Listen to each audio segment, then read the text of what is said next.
Everyone wants to leave a legacy of positivity in the world around them. Whether you are a CEO of a Fortune 500 company, a nonprofit executive director, or even a soon-to-be entrepreneur, one fact is always true. The easiest and most effective way to catalyze change in the world around you is through commerce and through business. But how do you do it? You've come to the right place. Welcome to the Changemakers Collective, a place where people can come and get educated and encouraged and empowered to be the impact agent in the world around them. Brought to you by Silverback Ventures, Steff Thomas and Scott Woods have over 50 years combined experience helping companies and owners amplify the voice and multiply the impact of purpose-driven businesses. Join us each week as we discuss what it means to live a life of purpose on purpose.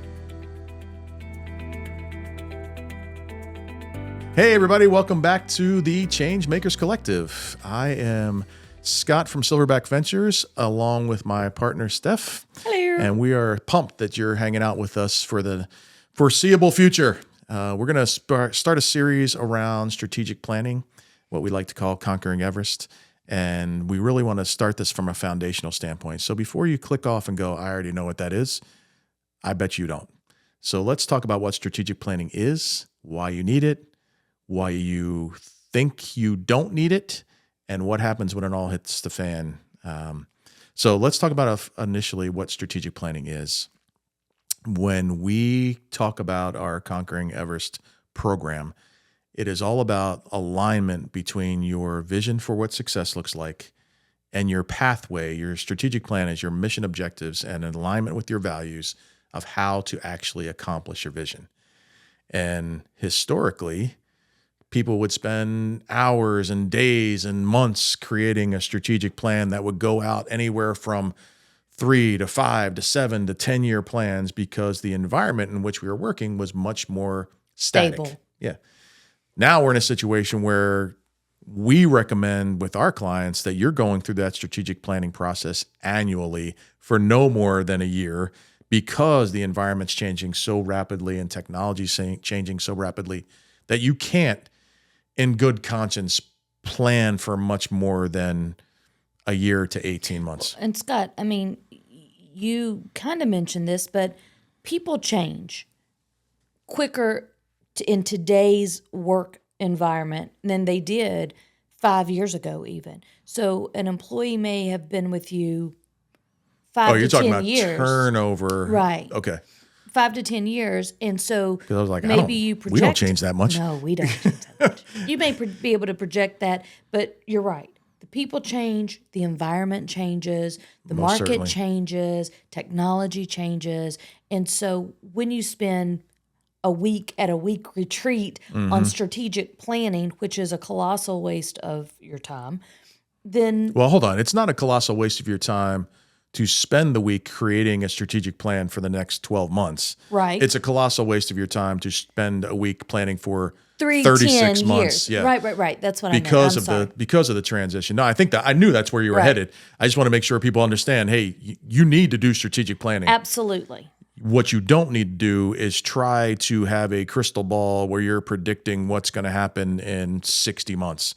You know, and this wasn't one of the things that we were going to talk about, but equally as important as doing the strategic plan in the right environment, but having the right people at the table as well. Mm-hmm. Sometimes this is where Everest comes in well. Yeah. The people in the room who are your subject matter experts, but sometimes you need someone like a Silverback Ventures to come in and just facilitate and guide you through that process. Preparing for Everest is a great way to do that. And I think it's important to understand why a third-party facilitator of that meeting is helpful, because I can see where business owners would be like, look, you don't know our business. You don't know what we're doing, why we're doing it, how we're doing it. We are able, or whomever is able, to ask the questions of your entire staff that they wouldn't normally respond to. We've sat in meetings where the mid-level managers or the director level even are somewhat hesitant to bring up their concerns around the strategic plan that's being presented. Strategic planning is a collaborative process, not a dictatorial process. And you know, Should be, at least. this is free. Pro tip. How you start the strategic plan will dictate how the strategic planning goes throughout the process. So if the first time someone opens their mouth and the leadership says, well, we're just not going to do that. We don't have the money for that. We don't have, who's going to do that? People are less likely to discuss how to best get them to their next versus if you have some, hey, let's do some parking lot. Then people feel free to have conversations. Yeah, there's got to be open dialogue. Right. If you as the leader are not willing to hear what the concerns are from the implementers, usually those meetings start out by the visionary leader saying, this is what I think we should do for the next 12 months. And in a lot of the meetings we sit in, the normal reaction is, oh, okay, yeah, sure. When then you have, and we'll talk about this in an upcoming episode, the meeting after the meeting where everybody comes by and goes, oh my gosh, there's no way we're going to be able to do that. Why not have those conversations up front? And that's where a third-party facilitator and asking the right questions and really diving into what are the components of your plan. Why are you saying we want to do X number of units or penetrate this type of market or whatever the case may be? You're not going to have that if you're just top down. Scott, I also want to bring up every strategic planning consulting team is not right for every company. And so when you're bringing in a third party, make sure to vet that the strategic planning team and the consultants are in alignment, can facilitate in a way that's right for your company. That's a good point. Not everyone says they're good at it. Not everyone is. Just like everyone says they're a great coach, not everyone's a great coach. So is your person the right person to bring into the fold? Because there's a lot of vulnerability from the company standpoint to bring in a third party to say, okay, we want you to manage this discussion. So taking the time to understand and make sure your values are in alignment is absolutely critical. That's true for every consulting relationship. If you don't think about things the same way, you are always going to be at a point where the recommendations are going to land a certain way because you go, well, Scott and Steff, they're a little crazy, so I don't want to deal with that. Just Scott. Yes, just Scott. Steff, very sane. But I think it's important that you have alignment from a value standpoint before you bring somebody in because you're going to be in those meetings and we are going to not hesitate to ask you hard questions. Absolutely. In the beginning, you said, hey, okay, really in this environment currently, 3, 5, 10, 30-year strategic plans are really not conducive to what's going on collectively. They become paperweights. Right. The minute they get done, they become paperweights because you're like, oh, well, the market just tanked. Now what are we going to do? Right. But you still should have a strategic plan. So when you're thinking of a 12-month plan, you're thinking of what's the big rock that we want to accomplish. Now, here's another thing that we see. You were talking about paperweights. Great book called Rhythm. Who's the Patrick Thean? Rhythm Systems. So it's a fantastic book. But if you are looking at 12 months, this is what we want to accomplish, and you don't do anything between the day you make that statement and the end of the 12 months, yes. When you get to the end of the 12 months, you're like, hey, well, really need to pull out that strategic plan, and people scurry and it fails and it's not good. Rhythm does a good job, and it's really agility planning as well. So Rhythm does a great job of helping the team get into a rhythm where you are taking the small pebbles and creating the big we rock. call them stepping stones, right? Absolutely. I mean, if we use the climbing Mount Everest as a analogy, in all of our meetings, that's what we talk about. We talk about What are the foundational big rocks, your value systems that are going to keep you on the path? And what are those stepping stones that get you closer to the top of the mountain? You have to be able to articulate, our goal for the next 12 to 18 months is X. One other thing before we move on, having 25 of those goals for the next 12 months is probably not something you want to do. Let's take, and this is where a facilitator is helpful. We sit down and say, okay, let's vomit out every goal from every department, how it aligns with the mission and vision and values of the organization. And then we take those 25 things and we narrow them down to 10. And then we have some more discussion around what's accomplishable. What is a realistic goal for the next 12 to 18 months? And we narrow that 10 down to 5. And then we go around and say, okay, you can only do 3 of these things. And then we take those 3 and we break them into the stepping stones. What do you have to do in the next 2 months, 1 month, 1 week, next day in order to get closer to that goal? You know, I think because we've said that out loud before, and someone's like, "Well, of course we're a big company. Of course we can do all 10 of those." But when you're thinking of how quickly the people, the environment, the technology is changing, there's no way that you can pivot on a dime if something happens when you have 10 huge strategic goals today. Well, and I think the other piece of it, even if you are a monster company, part of the success of a strategic plan is based on unification around what the goals are. And if the goal for the sales department is not known by the accounting department or the operations department, there's no collaboration to get closer to that goal. We know, and all of you are listening know, that we say all the time, collaboration leads to innovation, which leads to transformation. You cannot go forward in an efficient way unless everybody's voice is being heard. Well, my wife and I were just having this conversation last night. There are decisions being made that she's in the accounting and finance department where it directly impacts how they're going to do their job, and they're not included in the conversation. And they're having a meeting about that to rectify that, but it was an oversight. Right. And all of a sudden the executive team is like, oh yeah, no, we totally missed that. Okay, but I think that's a good point, right? So when you're talking about your strategic plan, who's on the team and who's doing it. So the leadership team hold the tension, right? They are making sure that the ship is still going in the right direction with the right team without killing innovation.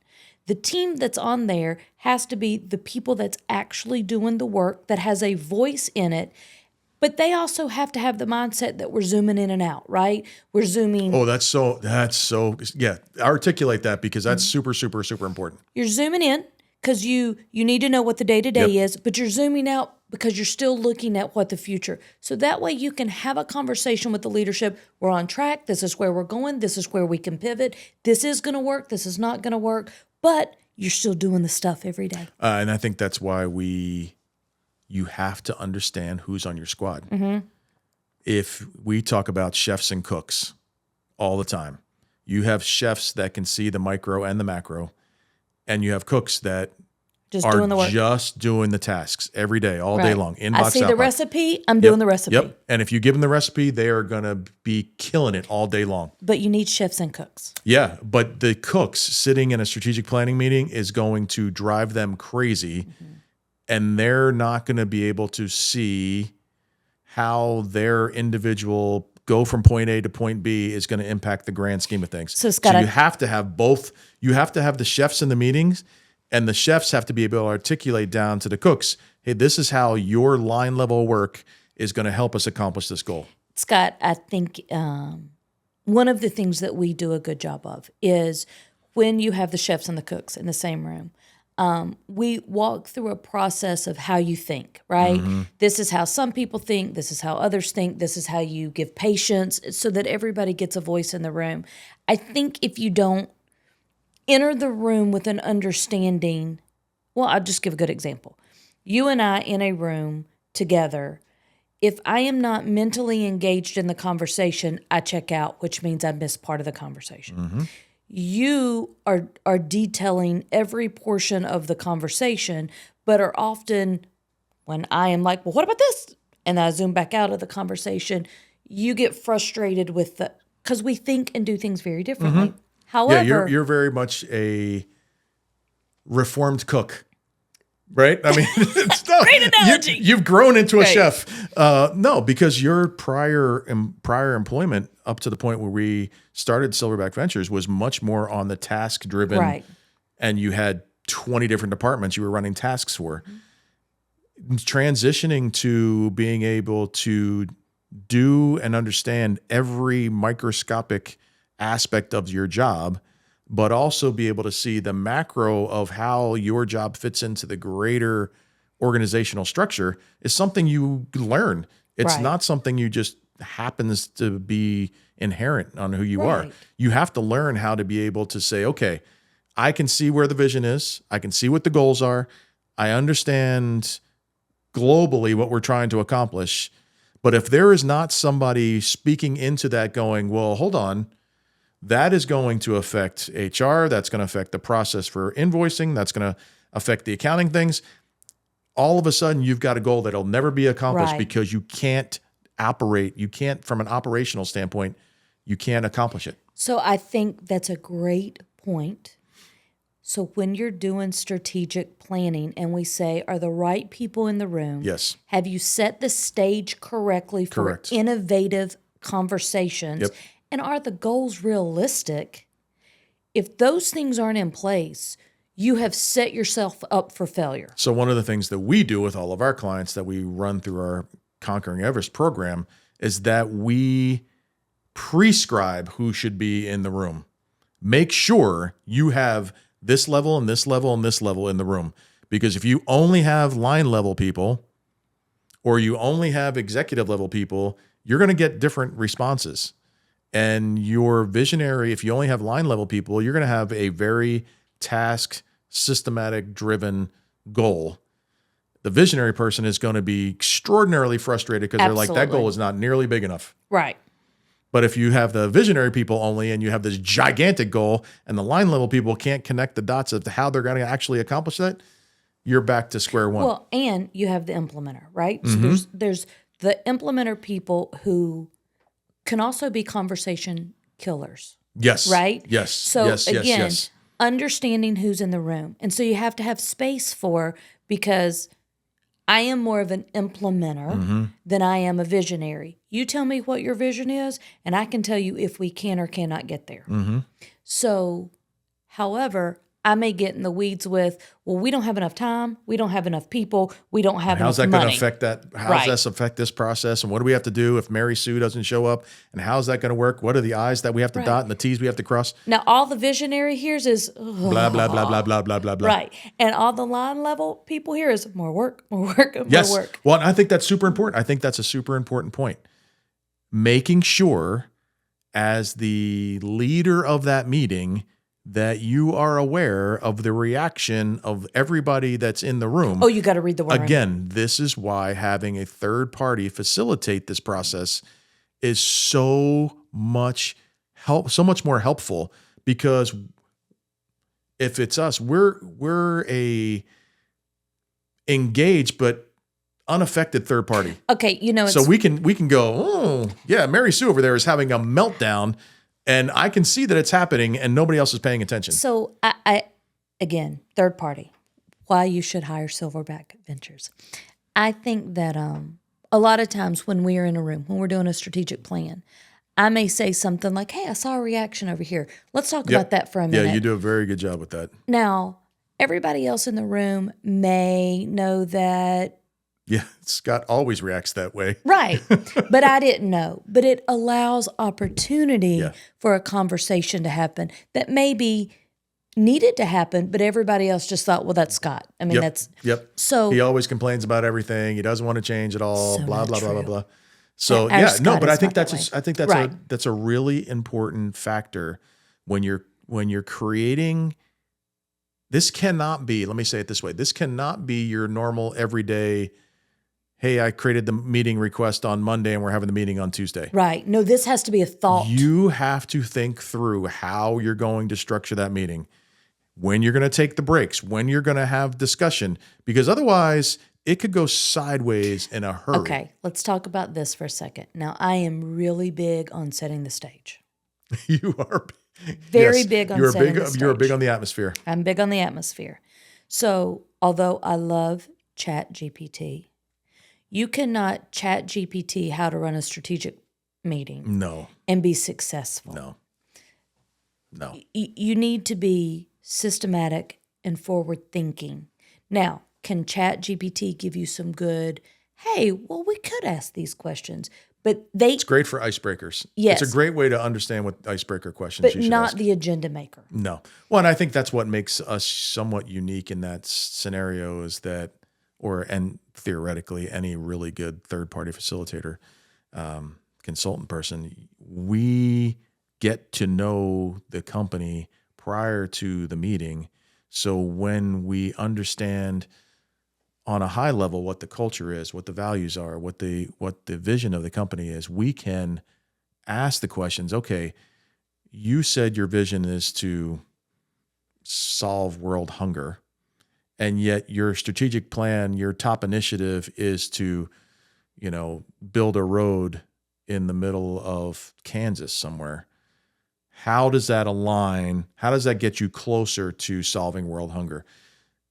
The visionary is going to be like, well, what are you talking about? It does this, and this. But if it's not articulated well, the rest of the company is going to go, why would we do that? Right. Being able to have somebody to ask those questions along the way and clue Point everybody back to else the vision. in. Yeah. Right. I mean, that's something that we do all the time. Yes. How does this get you closer to vision? How does this align with your values? Because not every shiny thing should be chased. Right. I think I just want to reiterate. Your strategic plan measures your success matrix, right? Yep. Your agility planning allows you to, regardless of what your money, people, and processes are, allows quick pivots. So it allows you to adjust instead of waiting to the end. We're going to do a when whole separate episode just on the differences between the two, because I think it warrants a conversation around how do you plan for disruption. Right. And I think where historically strategic plans have fallen down is that we're so static, much like we talk about doing budgets. They're so static for a moment in time that the minute anything deviates from that plan, you're stuck. Right. And the strategic plan just kind of gets thrown in a drawer somewhere. The executive leadership says, okay, well, can't do that. Let's pivot. COVID happened, so we're just going to take the strategic planning and the goals we had and we're going to put them on the side and we're just going to get into survival mode and just survive the next 12 months and then we'll figure it out. Well, that happens with money too, right? Of course. Right. So you have a great strategic plan. Something happens financially. You can't afford the same things. And so instead of going back to the plan, right, you pivot in a big way that is outside of anything and that's realistic. Almost always falls apart. It's almost always a pivot from the top that doesn't involve a conversation with everybody that was in the strategic planning meeting the first time. Mm-hmm. Now, somebody has to make the decision. Right. So you have to have somebody being on top of it going, okay, this is why they pay me the big bucks. I'm the CEO. I'm making the call. But if that conversation doesn't trickle down and get disseminated to everybody from the mid-level managers down as to why we're doing this and how it's going to allow us to move forward in a positive way, you're going to create a situation where there's confusion. Scott, I think, again, just when you're doing a strategic plan, if you're doing it correctly, then that doesn't happen, right? So if you start on Monday and call strategic plan with all your team on Tuesday, you have already set yourself up for failure. If you have put some brain matter around or you've asked your team, come to the table with what's working, what's broken. Yes. If you come to the table with some SMART goals in advance, that way, as we're strategically planning, we can add SMART goals around it. If the right people are at the table and you've given them plenty of time to think through it, if you have a third party that's like this is a whole thing. It's not you wake up and say, today's strategic plan day. It's not something that should be dreaded, which I think it often is. I think it often is, it's dreaded because there's no trust in we right? have to go through another strategic planning Nobody's session. listening to me. And we're going to turn around and 5 minutes later, we're going to pivot and not do it. And I've just wasted all this time. Well, Scott, I've seen you say that to a client. Like, why are we strategically planning? You literally put it in a drawer. Let's do it right this time. Yeah, there is a method that works, and it requires buy-in from everybody from the lowest level to the top. And as the leadership team, your job is to create a shared vision. And if you don't do that, you're not going to be able to accomplish your goals. And I think that's where as we transition from this episode into what the difference is between agility planning and strategic planning, it allows us to talk about, well, okay, when it does go sideways, how do we not throw away our strategic plan, but how do we modify it so that we can move forward in a good position? So the next time, tune in to the next episode, because we're going to be talking about agility versus strategic planning. Make sure to subscribe and like us. And as always, make sure to live a life of purpose on purpose. Come on and come back. We'll be right back. Thank you for listening to the Changemakers Collective. If you've enjoyed this episode, please help us grow our community by leaving us a review on Apple Podcast or rating us on Spotify. You can also find our podcast on YouTube, so you can come and leave us a comment over there as well. If you want support growing your business and scaling your vision, visit us at silverbackventures.org or connect with us on LinkedIn. Thanks again, and we'll see you on our next episode.